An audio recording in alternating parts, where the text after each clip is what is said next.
Thank you for the last session. You're still here, so surprised. And I don't know how many of you will be here until 5:15. Okay. Normally, I would show some demos. I would write programs in front of you, but I'm not doing anything today. So I'm talking in the air. Hope you can catch something. Uh, okay, this is one of the problems we'll try to discuss. Hope time permitting, we'll discuss 4 problems. The first one we are trying here is this. Okay, you're all expert programmers, so the problem given to you is this. We have a huge file and we want to sort it. How do we proceed? Let's make it interactive. I don't want to sleep, so keep troubling me. Yeah. Oh, okay. I forgot about the chocolates. Yeah. If I feel sleepy, I can eat one myself. Okay. My requirement is to sort a huge file. It is not possible to read the whole file into memory. How do we proceed? Any ideas? Okay. Hmm. Hmm. Hmm. Hmm. The previously sorted part is greater than or less than the next part that is sorted. Let me try to get the idea. You divide the file into a smaller part, read that part, sort it using some algorithm, and then what do you do? And then move on to sort the next part. Now, what I do with this? What's in memory? Store it back. Store it back into the same file? No. Temporary. Okay, create a scratch file. Okay, then sort the next part. Okay, you divide the file into number of parts, and each of them you sort using some technique. Then what do we do? Just for the argument's sake, let's assume there are now 16 scratch files, each of which is sorted. Then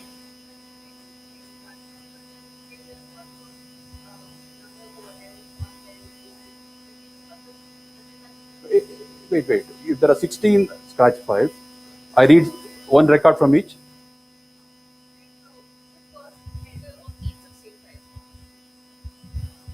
No, there are 16 files. Each of them could have millions of records now. Let's assume the higher limit is 10,000 records I can sort at a time. Yeah. So there are 16 files, each of 10,000 records. Yeah. So take the first record of each, sort them in the sort them, and then the second record, and then sort, and then. Where do I put them? In the temporary file. For every 16 records, I create one more temporary file.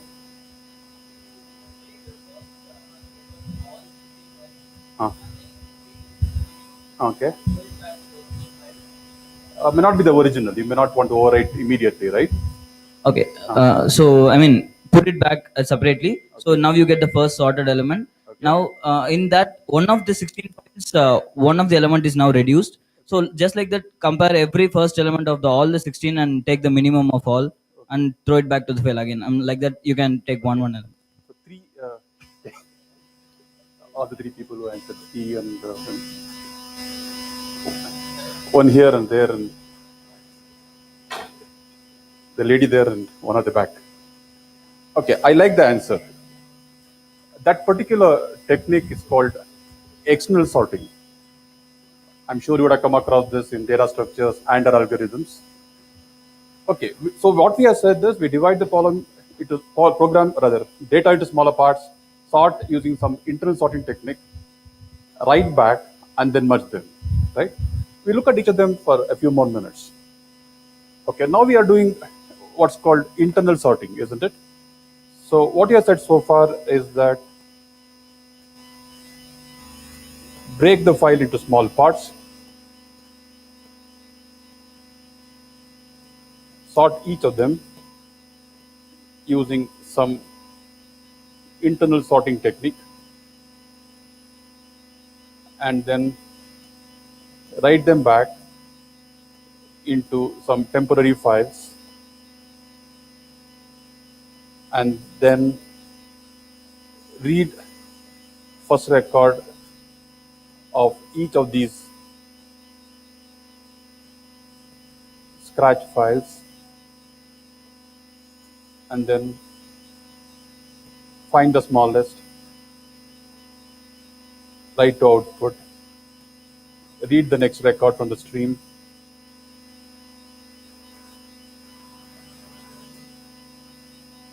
repeat until all streams have been processed. Okay, hope this makes sense. Okay, what internal sorting technique would you use? I'm sure you would have had a big topic on sorting, either in data structures and algorithm, bubble sort. Bubble sort? Not bubble sort? Kunuth says something very interesting about bubble sort. Heard of Kunuth, K-N-U-T-H? Professor Donald Kunuth, Professor Emeritus from Stanford, writing a book now, and he doesn't want any contact with the world. He's 80 plus, and he expects to complete his book by 2004. Okay. Uh, huh? 2000, no, sorry, 2020. 2020. He started in 2016. Okay. And he says, what is interesting about bubble sort is just the name. Nothing else is interesting about bubble sort. Okay, some of you said merge sort. Okay, can you use merge sort on these streams wherein you have scarcity of memory? Merge sort requires extra space, right? Space proportional to the size itself. It's ON space, linear space algorithm. Would you prefer that? In-place sorting, which one? Bubble sort is the worst thing to do because the complexity is always n squared. Quick sort, in the worst case, is still n squared. The average case is normally n log n. So it's a good idea to use. And most of the libraries today use quick sort for a bigger size. When it becomes smaller, they change over to the insertion sort. That's what the libraries like C++ sort library does. Can you use heap sort? Do you study somewhere heap sort? What is the complexity of heap sort? The time complexity? N log n. Very good, right? And extra space is constant space. You don't require to copy the whole array anywhere. Is that a good idea to use heap sort? Is that a bad idea to use heap sort?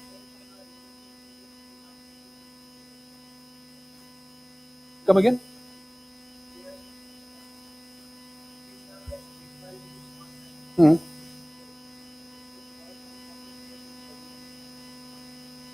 It doesn't matter.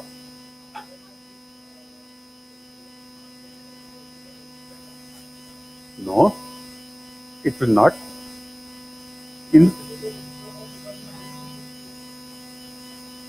Heap cannot be skewed. There are two requirements of a heap. One is the shape property. Correct. So it can never be skewed. It can never become linear or something. No way. It doesn't matter. Only thing you should decide what should you do if two keys are same. Right? So maybe one of the keys will have to come to the child. That's perfectly all right. It is not necessary that in heap sort the keys have to be unique. You can sort even if the keys are not unique. That's not the reason. What else? Heapification is a logarithmic operation, so it should be still okay. So what's the problem? That's how we get n log n. Do something n minus 1 times, and each operation is logarithmic.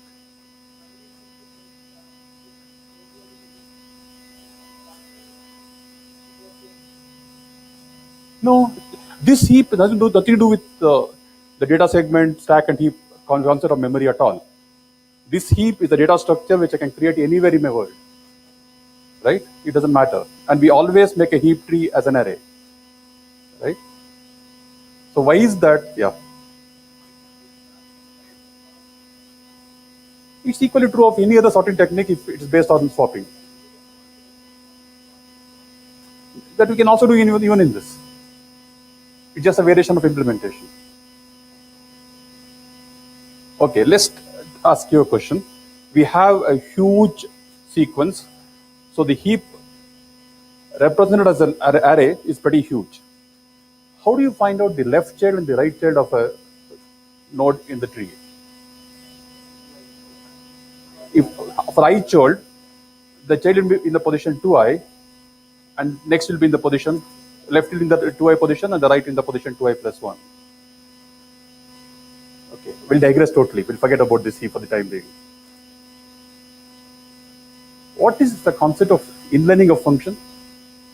Heard of it? Function inlining? C++, yeah, C also allows it, or macros. Replace the code. You replace the code at the point of call, correct? What time is wasted? Compile time or runtime? Runtime.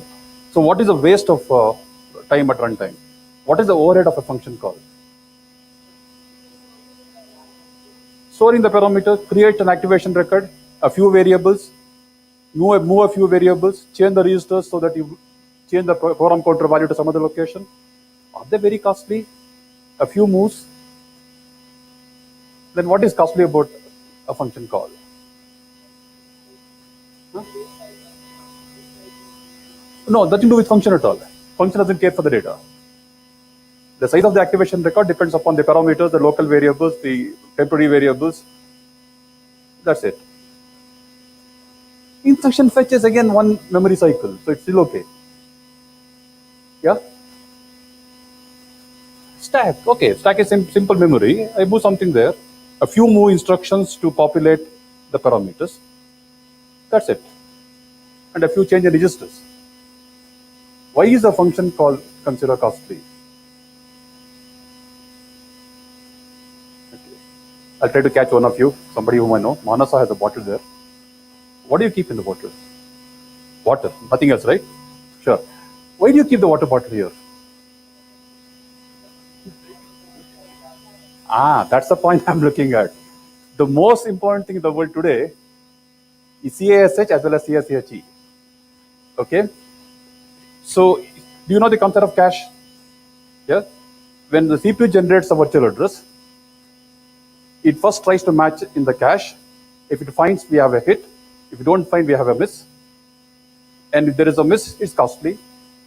Now, when I have an array, a fairly huge array, is it likely that the whole of the array will be in the cache? No, some part will be there. When I go to children of a particular node, the node position 2i and 2i plus 1, is there a guarantee they'll be in the cache? Very unlikely, right? Then from there, I may come back to the parent.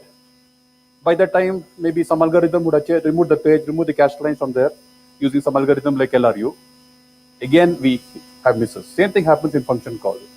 On a function call, we go to different part of the text segment that may not be in the cache. And when you go to a different function, you may use some local variables, local arrays, local records. They may not be in the cache. A function call invalidates the cache. And what happens on a function return? The same thing repeats. By the time we come back, the old lines could have changed. Now again, we may not find the code there, we may not find the data there. Again, we may have to refresh the cache. So cache invalidation is the reason why we say function calls are costly. It is not because of creation of an activation record. To keep the semantics correct for inlining the function, the compiler will have to introduce some extra code at the block. It has to create something like parameters, even in case of inline function. You may want to go and look at the compiled code, use hyphen uppercase option and check the code. Okay, so we are now talking about sorting a big file. And we said we should break it into parts, sort it using some internal sorting technique. We should not be using something like heap sort because it invalidates the cache, right? So in internal sorting technique, we do not prefer heap sort, as this could lead to invalidation of the cache. Okay, so we may use quick sort, fine. So let's forget that. The second part is merging the external streams, right? So our friend at the back said, if there are 16 streams, we read the first 16 records, find which is smaller of them, and put them in the output, and read the next record from there. Okay, I'll come back to you. What do you do after that? I got 16 of them, I compared, I found one of them to be the smallest. Output or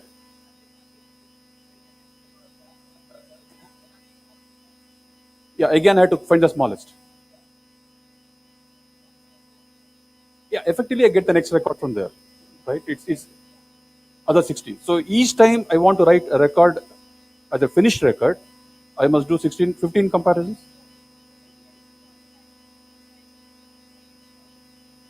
How will I know the second smallest? Yes, somebody had an answer. Min heap.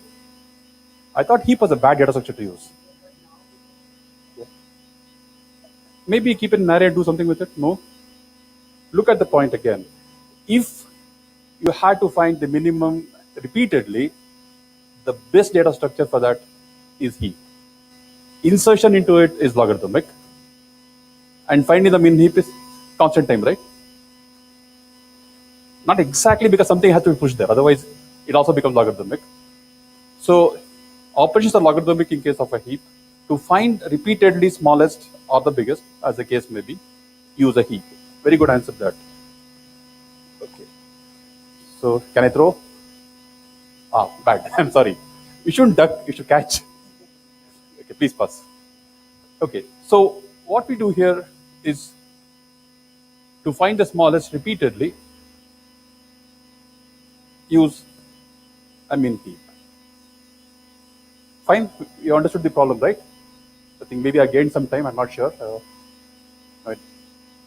Unfortunately, this is a bad answer. When I told you I want to sort a big file, did you ever ask me what to sort? You don't even know anything. You went about giving me an algorithm to do something for me without even knowing what the problem is. Okay? It is not my problem. It's given by one great person. You might want to know some big names here. This is the person for efficiency. Okay? His name is John Bentley. Heard of his name by any chance? If you've done a course in algorithm, you should have come across his name somewhere or the other. So he wrote 3 books totally. The first is called Writing Efficient Programs CC. I don't think it's available in the market today. Then we have a book titled Programming Pearls. And as to be expected, the next book, he couldn't think of a good name for it. So it became more Programming Pearls. Right? So his friend, it seems, came and told him, I had to sort a big file, 1 million records. I have very little memory in my computer. How do I go about solving it? So he said, do this. That's what is called external sorting. Break into chunks, use internal sorting technique, and then merge them. Then he realized something could be wrong. Let's go back and ask the friend what he wanted to sort. It seems he said he wanted to sort telephone numbers in an area in the US. Telephone numbers in one area of the US. Each number is a 7-digit number. It's an integer. What else? Telephone numbers in a particular area will also be unique. So before you give a solution to your problem, understand the problem. Right? So now let's come back to the same question now. If you are required to sort a huge file of distinct, unique integer, how will you do it? Space, there is still a problem with space. I do not have space for storing all the numbers. Doesn't matter. Assume that it's possible to fit that into an integer of the programming language that you use. We'll assume we don't want to write infinite arithmetic precision at all. We'll assume that it goes into some integer of the particular language that you have on your computer. Same can be used, but same should not be used. Huh? This still works. There's no problem at all, right? Maybe your requirement is to chop your nail. Do you want a big knife and do that? Or you would use a nail cutter, right? So it's not a wrong solution in that sense, it works, but we are not happy if it just works. Okay, let's ask me a question now. Maybe by looking at the title, you should be able to make some guess.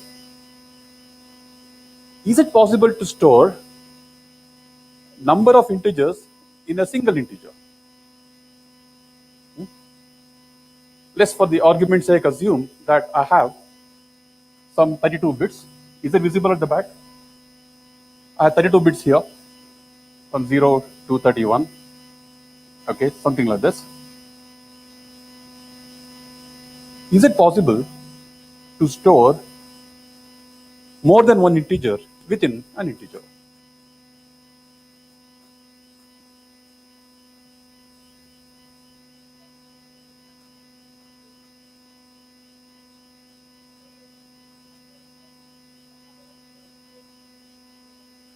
influenced by automata theory by any chance? You're giving a coding of a machine or something like that? If you use a separator, what you're saying, I understand what you're saying. So there are numbers which are small, hopefully they occupy less space, so they can make it smaller. It's something like the Huffman coding concept, right? That might be helpful in this case. Okay.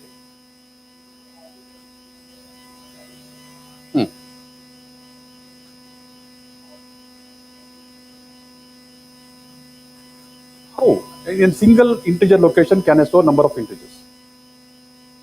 Okay, let's take an example. You can catch Manasa because I know her name. Uh, assume that Manasa always sits there. Can I make out whether she's there or not by looking at the chair? I can do it, right? So can you do something like this? In this here, if I have a number 5, in this position here, I'll either make it 1. If I don't have, I'll make it 0. Is it possible to use a single bit to represent an integer? So I sort of map the integer to a particular position in some representation. I use a bit for an integer. Then in that case, I can maybe store millions of integers together in the memory. Are you with me?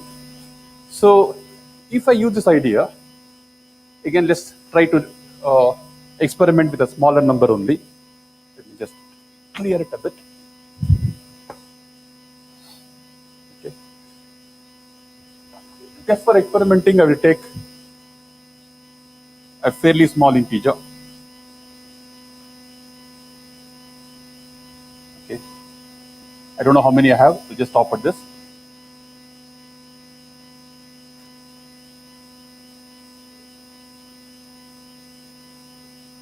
Okay, I think we'll stop at 16. Okay. Okay, let's say you can't see it. It doesn't matter. Don't worry. The switch doesn't matter. Don't worry.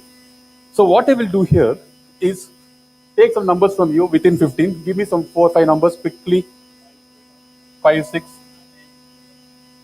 10, 11. Oh no, only in within 15. 9. Okay. So assume that you give these numbers for me in this order. I will assume that nothing is there here. To the 9th bit now I'll put 1. 11th bit I'll put 1. 5th bit I'll put 1. 6th bit I'll put 1. 10th bit I'll put 1. Okay, I take the number and put it in the bucket directly. How do I sort it now? It's already sorted. What do I do? Just walk through. So I keep asking a question. Is 0 there? Is 1 there? 2, 3? No, it's not there. 5 is there. So then 6 is there, 9 is there, 10 is there, 11 there. That's it. The algorithm now becomes what? N squared algorithm is this? Linear algorithm, right? Read the number, put that somewhere and pick it up. Okay? So it's such a simple algorithm to do. So we are here bitwise wise. Right? Is that difficult to do? Have an array. So assume that you have an array of number of bits. Make sure they're all unsigned, otherwise we run into undefined behavior in C. Okay. Argument sake, let's assume that each is 32-bit. So this has 0 to 31. This has 32 to 63, 64 to 95, 96 to 127. If I have this arrangement now, this is an array, let's call it A for lack of better name. If I get a number like say 70, where will the number go?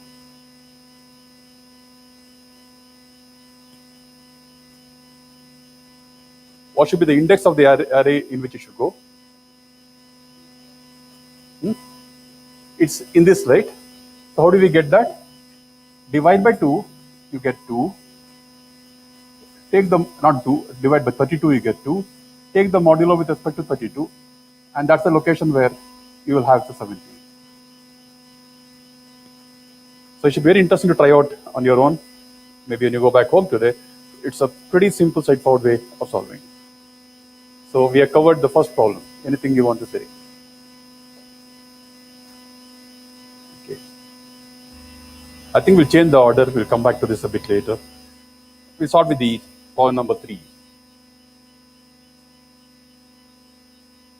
How many operations are required, or to be precise, how many comparisons are required to find the biggest number in an array.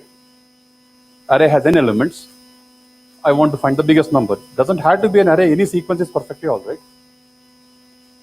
You have to do n minus 1 comparisons, or maybe n minus 2. N minus 1, definite. Okay, I'll assume it's n minus 1. How to find the second highest?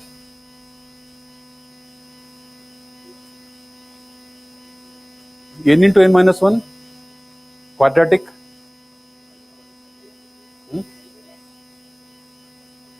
Both are n minus 1 only. Once you find the highest, you can sort of remove it. So effectively you have n minus 1 elements left. So it now becomes n minus 2, n minus 1 plus n minus 2 is 2n minus 3. Is it possible to beat it, make it better? Complexity wise, it will be linear, right? So can you make it better?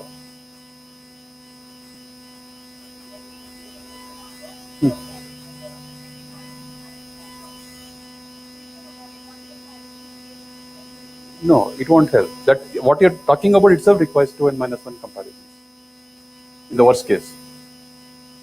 In the worst case, it still requires 2n minus 1 comparisons. Each time you get a number which is higher than the highest and the second highest so far, you have to keep adjusting both, right? So it still requires 2n minus 1 comparisons. So is it possible to make it 2n minus 3 comparisons? Make it. Input is a sequence of numbers. We'll assume for simplicity they're not unique. Rather, assume that they are unique for simplicity. Okay, sorted. But sorting would be n squared or n log n operations. Using this, okay. Sorting using this is interesting. If the elements repeat, you can't do that. That's, I think, the question you are trying to say. And what is the biggest could vary. It's something I decide. So maybe it could be names of people and I'm trying to arrange them in lexicographic order and find the second name. This won't work. This only works for integer. My predicate function to compare could be anything complicated. So I can't be using this. That's a good idea. If you only have integer, I think it's a very good idea to use. Okay, let's give me some 8 numbers. We'll take a power of 2 to play with. It'll be easier. Okay. Okay, by the way, just want to check with you. How many of you know C++? How many of you know STL? Okay. Standard template library. How many of you know who designed it? Yeah. One of the greatest developers ever. You might want to know his name. Maybe I should key in there itself. Stepanov. He retired last year. And what I'm discussing now is his idea. If you have patience to look through videos, if you want to see his lectures at Amazon, that's where he worked last. So they're in channel A9, available on YouTube. And there are, I think, 38 videos, each of around 1 hour. So much of patience, you can look through this. Okay, so what I will do here is to show you how to find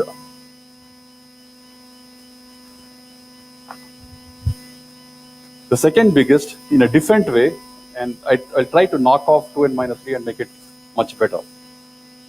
Okay, give me some 8 small numbers, maybe 1 or 2 digit numbers. 5, okay. Don't give in ascending order directly to me, please. Please. Okay, done. 2 is already, no, it's not there. 4. Okay, thank you. Hope it works out for me. Now, 2 championships are going today, right? One is FIFA, the one is Wimbledon. If 16 teams enter the quarterfinal stage, or is it pre-quarterfinal stage, how many matches had to be played before you find the winner. 4 matches, right? 16 teams, I want the champion. 8, 7, 15, I could lots of numbers. Let's try to put the question differently. In every match, how many teams are defeated? One, how many should be defeated to find the winner? If there are n players, you have to find one champion amongst them. You have to play n minus 1 matches. So, by trying to find the biggest or smallest, we'll try to arrange the numbers in a different way. Use the concept of a tournament. Okay. So, what I will do here is this. I'll take the numbers again. Check up whether you can see. Are you trying to ask a question or do some bowling? I don't know. Okay. Let's try this. Hope if you can't see, please let me know. Can you see something from the back? Okay, good. So what I will do is I will play a match between these two. Who is the winner? One the biggest, right? Is the biggest, smallest? Biggest, or whichever, fine, 8.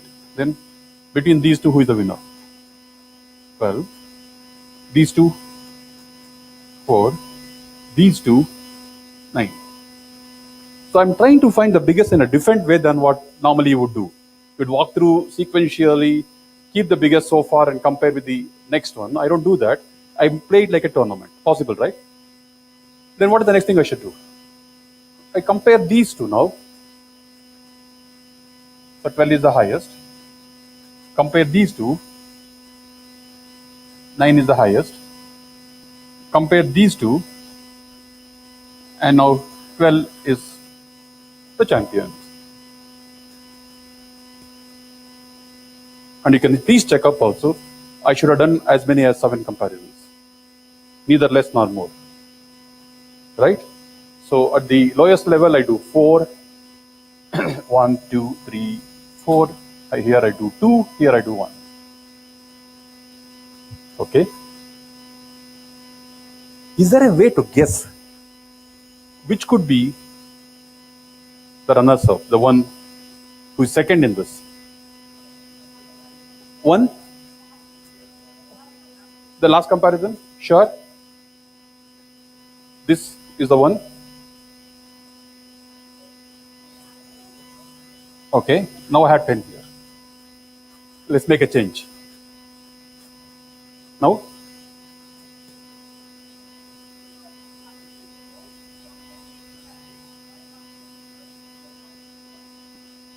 can you come again? Can you come better?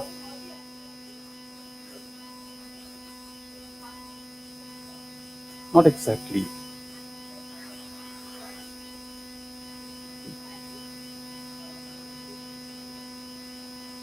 To whom would that have lost?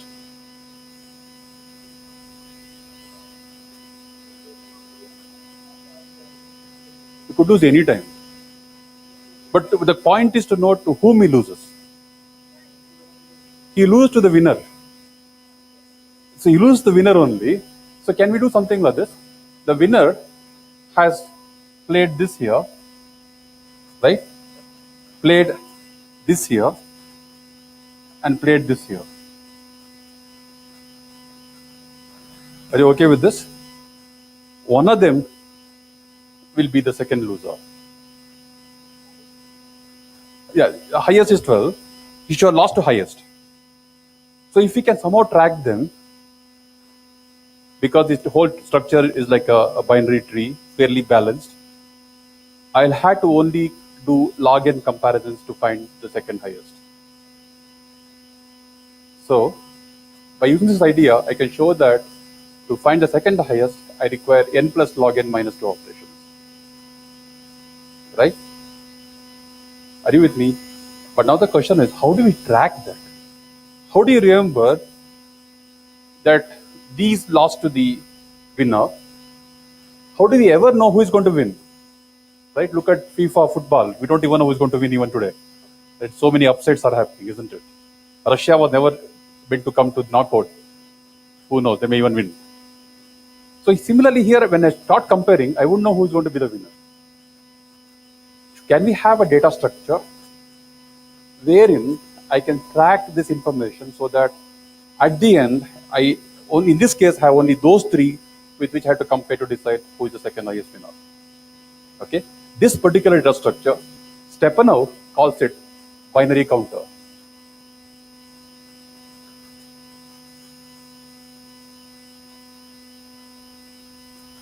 Okay, I don't remember to have seen this name anywhere else though, so he calls it a binary counter. So we'll try to go through this again using that particular idea and see what happens. Okay, so what we require here is a data structure which requires something like log of n whole squared extra space.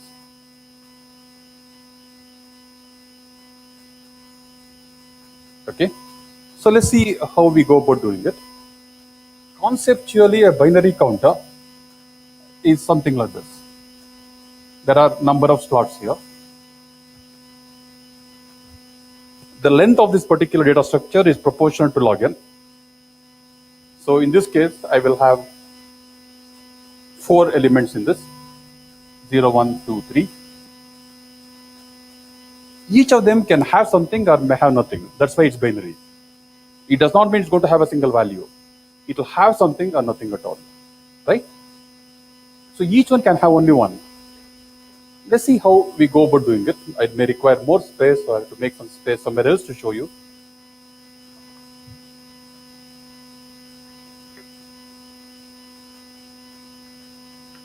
Okay. So where do we start? So I have this structure like this. The first number I get is 5. I put 5 here. The slot is 3. I put 5 here. When I get 8, I can't put there because that slot is full. Right? So I now make a match between the two and I push the winner to the next slot. Are you okay? So 5 and 8 will play a match. 8 wins. So now at the next stage, I will store here 8 and also information that it won over 5.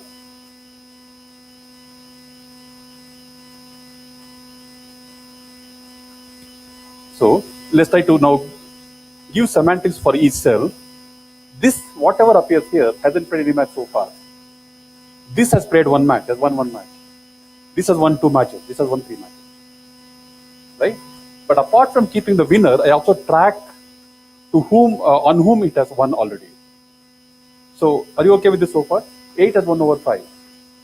When I get 12, what do I do? I put 12 here.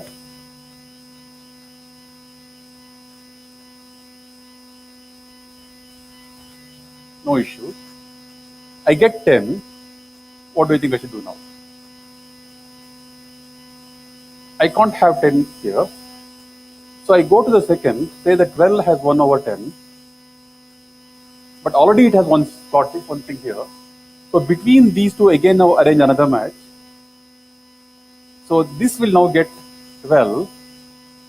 And the indication that 12 has now 1 over 10 as well as 8.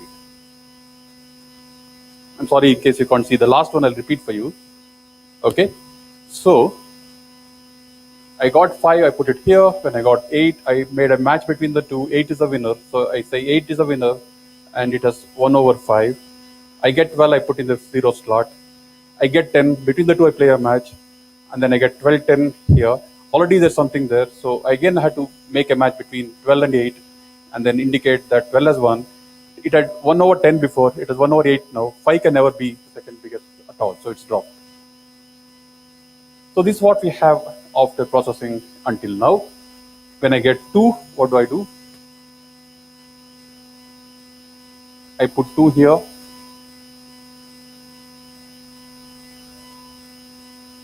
Then when I get 4, I move to the next position indicating 4 as 1 over 2. I get 6, I put it 6 here. Then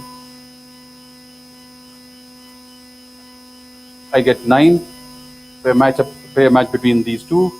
So I move 9, 6 here. I play a match between these two. move to this position 9, 4, and 6. I play a match between these now, and I move to this position 12, 10, 8, and 9. So at the end, this is what I have in the last cell. Other cells are empty. So now 12 is the highest. Among these now, I find the second highest. Right? Requires a bit of programming effort though. Not the straightforward, but it's an amazing concept. Are you okay with this? So, why I'm saying that the space is proportional to log n squared. I require log n in this direction, and to store all this, I require log n in this direction. To be very precise, it will be a triangular one. It's log n squared, log n whole squared by 2. We don't consider those halves and the coefficient of the constant we ignore. And also it's log n plus 1 to be precise here. Yeah, 8. Log 2 is 3. 3 plus 1, we require 4. Okay with this? Want to try it out this evening? You have my email ID. I'll share that with you in case you try out. I would like to know from you. Okay. What's time? Okay. He also talks about something interesting. Is it possible to do binary search on a sorted list? Can we do a binary search on a sorted linked list? No?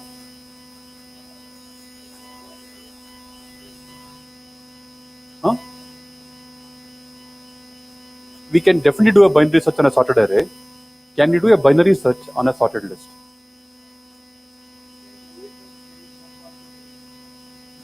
Okay. One of the books from somebody from IIT Mumbai, I don't remember the name, says it's possible. And what it does is to copy from the list to an array. On the array, do a binary search. It's total cheating, right? Okay, what Stefano says is something very interesting. What are the two basic operations we do in a binary search? Two basic operations. Already sorted. We go to the middle and compare. Okay, so to go to the middle of a section of an array is straightforward. It's random access or direct access. In case of a list, it is linear. But even if you try to do something like a binary search on a ordered linked list, you will only do log n comparisons in the worst case. What is not logarithmic is traversal. Going to the middle element requires extra operations. If you consider that comparison is pretty heavy in a particular case, and that is the one which governs the whole of algorithm, I can do a binary search on a linked list. I ignore the time required to move along the list. Are you with me? That's what Stefano says. So you can sort of make a binary search on a linked list. We do only log n comparisons, provided the time required to compare is much higher compared to time required to traverse. So you can consider that as a basic operation while analyzing the algorithm. Can we do a merge sort on a linked list? Merge sort on a linked list? How do you merge an array, merge sort an array? If the array has a number of elements, merge sort the first half, merge sort the second half, and merge them.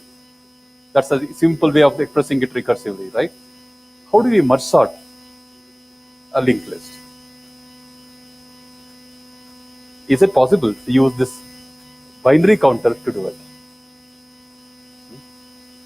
Shall I leave it to you to think about? It is possible to merge sort a linked list using this data structure, the binary counter. Walk through the list, get the first element, put that in the first slot. It is sorted so far. Get the next element, arrange a match between the two. It may require a rearrangement of the links then. Put it in the second slot now. Get the third element, put in the first slot. Get the fourth element, arrange a match between the first two. Then compare that with the next, already it's filled up. So the second cell, now you have a list of 4 elements. Are you with me? So it's very interesting to write an algorithm to do a merge sort using this concept of binary counter. right? Okay. So the last problem is also solved. Only one more problem we have. I think I am on time. Okay. The last thing we'll discuss briefly is about generating prime numbers, which is the best algorithm in terms of time may use more space to generate prime numbers. The sieve of Eratosthenes. Do all of you know this? Any of you who are new to it? Sieve of Eratosthenes. All of you know. It's not a square root comparison.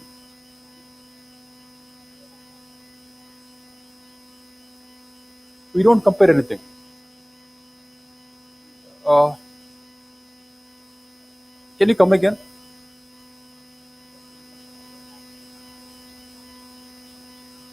Comparing with what numbers? We don't even have to do that. See, the way T works is something like this. So take numbers from 2 to n. It's generating numbers. So let's say we have a data structure wherein I have a position for numbers from 2 to n. Okay, some n, let's say 25. So I'll put here numbers like this. 2, if the number is there, I put 1. So I put something like this here. I know 2 is a prime number. I do nothing with it, but I remove the multiples of it. So I put 0 here, I put 0 here, and so on. Or maybe I can show that in a different way. If the numbers are on which we have to find whether they are prime or not, basic idea is to generate prime numbers. I start from 2.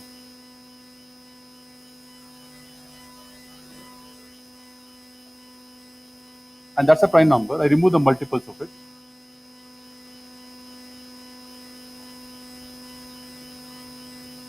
Then 3 is a prime number. I remove the multiples of it, if any. Then remove the multiples of 5. Remove the multiples of 6. Not 6, 7. Then 11, 13, 17, 19, 23. Nothing is left after that. So whatever numbers are there are prime. So I do not use any division here. Division is normally costlier than addition or multiplication. So I use no division here. So this is considered the best algorithm to generate prime numbers. Can I use the bit concept here? Can I represent each number as a bit? Possible, right? What if my range of numbers is huge? Is sieve a good idea to use? Let's assume that I have, say, some 10,000 numbers in one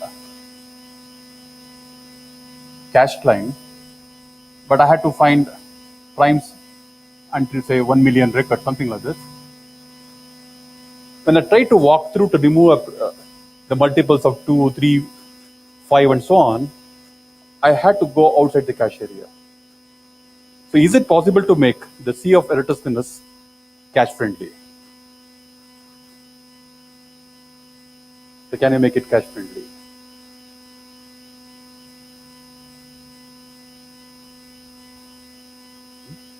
Okay, let's try this. I think you had some idea. If I have to remove all the non-primes from this particular region, I had to go to multiples of 2, then multiples of 3, and so on.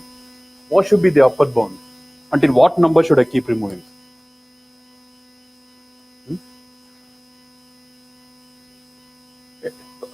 10,000 by 2 should do 5,000. Remember, the factors occur in pairs. If I is a factor of n, n by a also will be a factor of n. Right?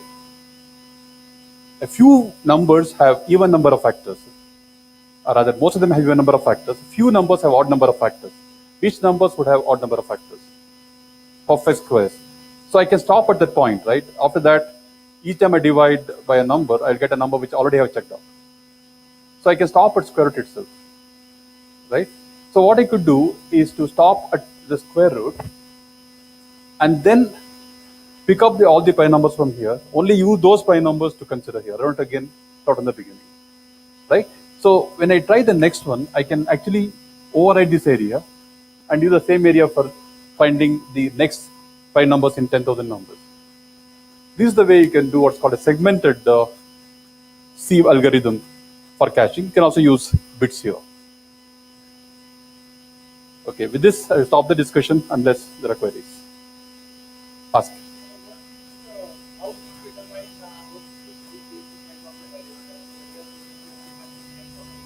Yeah. You'll have to do a bit of experimentation or make code by looking at the hardware, how many cache lines we have. So it can depend upon the configuration of the computer itself. It can't be totally said this is the best one. Okay, one more thing you may want to try. What is the complexity of matrix multiplication? Multiply two matrices, each of size n cross n. What is the complexity? Order n cubed, O n cubed. What is the lower limit, lower bound?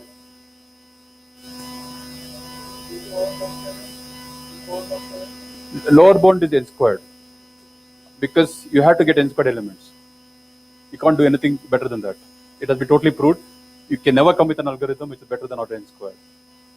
So Streisand algorithm, where do you get the number? How do you get the number? You could be right. How do you get the number?